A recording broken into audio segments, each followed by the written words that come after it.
வணக்கம் நண்பர்களே! பரமத்திவேலூர்ந்து சந்திரன் பேசுகிறேன். பராசரர் ஆன்லைன் அஸ்ட்ரோ டிவி நேயர்கள் அனைவருக்கும் வணக்கம்.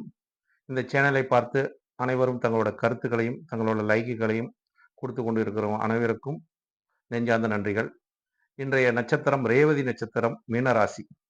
மீனராசி, ரேவதி நட்சத்திரத்தில் பிறந்தவர்களோட அவங்களோட ராசி பலனை பத்தி இன்றைக்கு சொல்லலாம்னு இருக்கிறேன் நண்பர்களே. ஏன்னா இது தெரிஞ்ச ஒரு வாடிக்கையாளரே கேட்டதனால் இந்த ராசிய பத்தி சொல்லக்கூடிய ஒரு நிலைப்பாடு. இந்த ராசி 12 ராசியிலும் 12வது ராசியா வரக்கூடியது மீன ராசி. இந்த ராசி வந்து குருவோட ஆதிக்கம் நிறைந்த ஒரு ராசி. ஏன்னா இந்த ராசியில தான் குரு பகவான் ஆதிக்கம் செலுத்தக்கூடிய ஒரு ராசி. சுக்கிர பகவான் உச்சம் பெறக்கூடிய ஒரு ராசி. இந்த ராசியில் ரேவதி நட்சத்திரம் முழுமையான நட்சத்திரமாக வரக்கூடிய நட்சத்திரம். இந்த நட்சத்திரம் முழுமையான நட்சத்திரம். ரேவதி நட்சத்திரத்தில் பிறந்தவங்களுக்கு நல்ல ஒரு மனம் இருக்கும். ஏன்னா நல்ல ஒரு மனம் எப்படின்னு கேட்டீங்கன்னா, பிறருக்கு உதவி செய்யக்கூடிய மனமும், பிறரை நேசிக்கக்கூடிய மனமும், பிறரை வஞ்சிக்காத கூடிய ஒரு மனமும் இவங்களுக்கு மட்டும் தான் உள்ளது. ஏன்னு கேட்டீங்கன்னா, மனம் என்று சொல்லக்கூடிய ஸ்தானம் 4ஆம் இடம் தான். ஆனா அது காலதேவனுக்கு இவங்களுக்கு 5ஆம் இடம் ஆள் மனசா போச்சு அப்படிங்கிற தன்மையை குறிக்கக்கூடியது. அப்ப இங்க சந்திர பகவான் வந்து நட்பு பெறக்கூடிய ஒரு ராசி. இந்த ராசியில வந்து பெரும்பாலும் யாரும் பகை கிடையாதுன்னு சொல்லக்கூடிய ஒரு ராசி. இப்ப இந்த ரேவதி நட்சத்திரத்தில் பிறந்தவங்களுக்கு ஆ இவங்களுக்கு என்ன மாரி ஒரு தன்மையெல்லாம் குடுக்கும்னு பார்த்தீங்கன்னா, இந்த ராசியோட குணங்கள் எப்பொழுதும் இவங்களுக்கு புதன் திசையில் பிறக்கக்கூடிய அமைப்பு. கேது திசை இவங்களுக்கு அவ்வளோ ஒரு சிறப்பை தராது. ஆனா இவங்களுக்கு சுக்கிர தசை வந்து இவங்களுக்கு வந்து ஒரு நல்ல ஒரு சிறப்பை தரக்கூடிய ஒரு தன்மை உண்டு. அதே மாரி சூரிய திசையில இவங்கலாம் வந்து நல்ல ஒரு தன்மை ஏற்படுத்தக்கூடிய தன்மைலாம் உண்டு. இந்த மாரி ஒவ்வொரு திசையா சொல்லிட்டு போலாம். ஆனா ஜாதகத்தை பார்த்து தான் லக்ன ரீதியா தான் நம்ம வந்து அந்த தசா பலனை நிர்ணயிச்சு சொல்ல முடியும்னு வச்சுக்கங்களேன். ஏன்னா ராசியில சொல்லும்போது பொதுவான தன்மைகள பத்தி பேசலாம். அப்படிங்கிறது இங்க பொதுவான தன்மைகள். ஏன்னா இந்த ராசியில வந்து பல கோடி பேர்கள் பிறந்திருப்பாங்க. அதே மாரி இந்த நட்சத்திரத்தில பல கோடி பேர் பிறந்திருப்பாங்க. இப்ப எல்லாத்துக்கும் இது வந்து ஒரு பொதுவான ஒரு தன்மைய குடுக்கும்போது, உங்களுக்கு ஒரு பிடிக்கும் இந்த ராசிய நான் சொல்றது. அதுக்காக பொதுவான ஒரு குணநலங்களை ஏன்னா ரேவதியில பிறந்தவங்களுக்கு எப்பொழுதுமே பிறரை நேசிக்கக்கூடிய ஒரு ஆற்றல் மிக்க ஒரு நபரா இருப்பாங்க. பிறருக்கு உதவி செய்யக்கூடிய ஒரு நபரா இருப்பாங்க.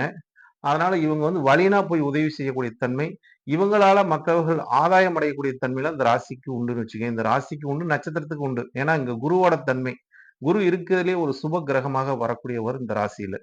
அப்ப இந்த ராசியோட தன்மைய பார்க்கும்போது, இந்த ராசிக்கு வந்து மரம் என்று சொல்லக்கூடிய மரம் என்று பார்க்கும்போது ரேவதி நட்சத்திரத்துக்கு அதாவது இந்த நட்சத்திரத்துக்கு உண்டான மரம் என்பது இலுப்பை மரம். இந்த இலுப்பை மரத்தை வந்து இவங்க வந்து முன் செய்த கர்மாவின் வினையை பலனை சொல்லக்கூடிய ஒரு தன்மை. அதாவது போன ஜென்மத்தில் நம்ம என்ன செஞ்சிருக்கோம் அப்படின்னு சொல்லக்கூடிய தன்மையை இந்த மரம் சுட்டிக்காட்டும்.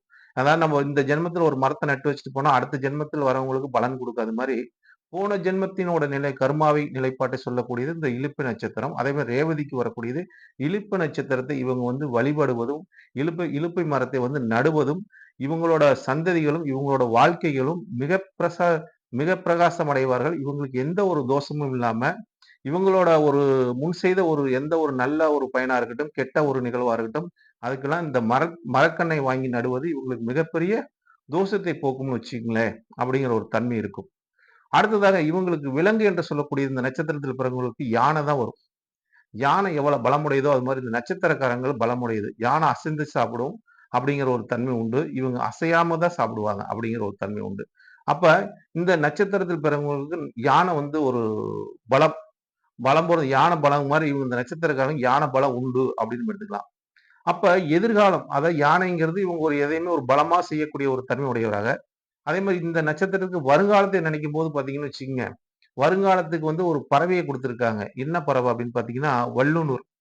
வல்லுனூர் பறவைங்கிற ஒரு கழுகு. அப்ப அது வந்து எதிர்காலத்த குறிக்கக்கூடியது. இவங்களுக்கு வந்து அதெல்லாம் வந்து அந்த பறவை வந்ததுனால, இவங்களுக்கு ஒரு அதிர்ஷ்டத்த குடுக்கும்னு வச்சுக்கங்களேன். அதெல்லாம் இவங்க வந்து ஒரு பார்க்கறது நல்லது, ஒரு ஃபோட்டோ வச்சுக்கிறது நல்லது அப்படிங்கிற ஒரு தன்மை. இவங்களுக்கு வெற்றி சின்னமாக ஒரு அதிர்ஷ்ட லாபத்தை குடுக்குவது குதிரை. குதிரைங்கிறது என்னன்னா வெற்றி சின்னமாக இருக்கும். இவங்க அந்த குதிரை படத்துல வச்சுக்கிட்டா ஒரு வெற்றி சின்னத்தை குறிக்கக்கூடியது. அதே மாரி அதிதேவதையாக சனீஸ்வர பகவான். அப்ப கீழ்நிலை இருக்கக்கூடிய ஆளுங்களை எல்லாம் இவங்க வந்து பகைத்துக் கொள்ளக்கூடாது.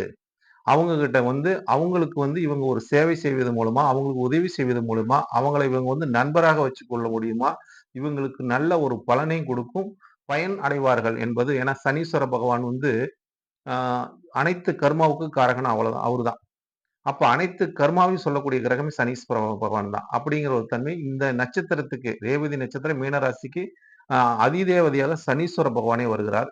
இதுக்கு வந்து இந்த நட்சத்திரத்துக்கு சனீஸ்வரன் பகவான் வருவது மிக மிக லாபத்தை கொடுக்கக்கூடிய தன்மை உண்டு. ஏன்னா, ரேவதி நட்சத்திரம் மீன ராசிக்கு 11ஆம் இடம் லாபஸ்தானமும் வரக்கூடியதும் அதான். அதே மாரி விரயஸ்தானமா வரக்கூடியது அதான். இப்போ வந்து இந்த காலகட்டத்தில பார்த்தீங்கன்னா, சனி பகவானோட 12ஆம் இடத்துல ரேவதி நட்சத்திரத்துக்கு 12ஆம் இடத்துல சனி பகவான் இருக்கார். அப்ப விரயச்சனிக்கூட காலங்களாக இருக்கிறது. அப்ப எந்த மாரி ஒரு விரயங்கள் குடுக்கும்? ஏன்னா எல்லாம் கேட்கக்கூடியது இன்னைக்கு 7 1/2 நடக்குதுங்க மீனராசிக்கு. மீனராசி இப்படி ஆயிருங்க, அப்படி ஆயிருங்க, கவுத்திருங்க அப்படின்னு சொல்றாங்க. குரு வேற இப்ப தனஸ்தானத்துல வந்து 3க்கு போயிட்டாருங்க, மறைஞ்சுட்டாருங்க. இப்படிலாம் சொல்லுவாங்க. அதெல்லாம் கிடையாதுங்க. இந்த ராசியோட குணமே என்னன்னா, எப்பொழுதும் ஒரே மாரி நிலையில இருக்கக்கூடிய தன்மை உடையவர்கள். அதாவது அதிர்ஷ்டம் வந்தாலும் சரி, துரதிர்ஷ்டம் வந்தாலும் சரி, கஷ்டம் வந்தாலும் சரி, நஷ்டம் வந்தாலும் சரி, எதைக்குமே அழட்டிக் கொள்ள மாட்டார்கள். எப்பொழுதும் ஒரே நிலையாக இருக்கக்கூடிய நபர்கள் யார் என்று பார்த்தா மீனராசியில் பிறந்தவர்கள். அது ரேவதி நட்சத்திரத்தில் பிறந்தவர்களுக்கு நிலையான ஒரு தன்மை உடையவர்கள், நிலையான ஒரு போக்குடையவர்களாக இருப்பார்கள் என்ற ஒரு நிலைப்பாடு இருக்குது.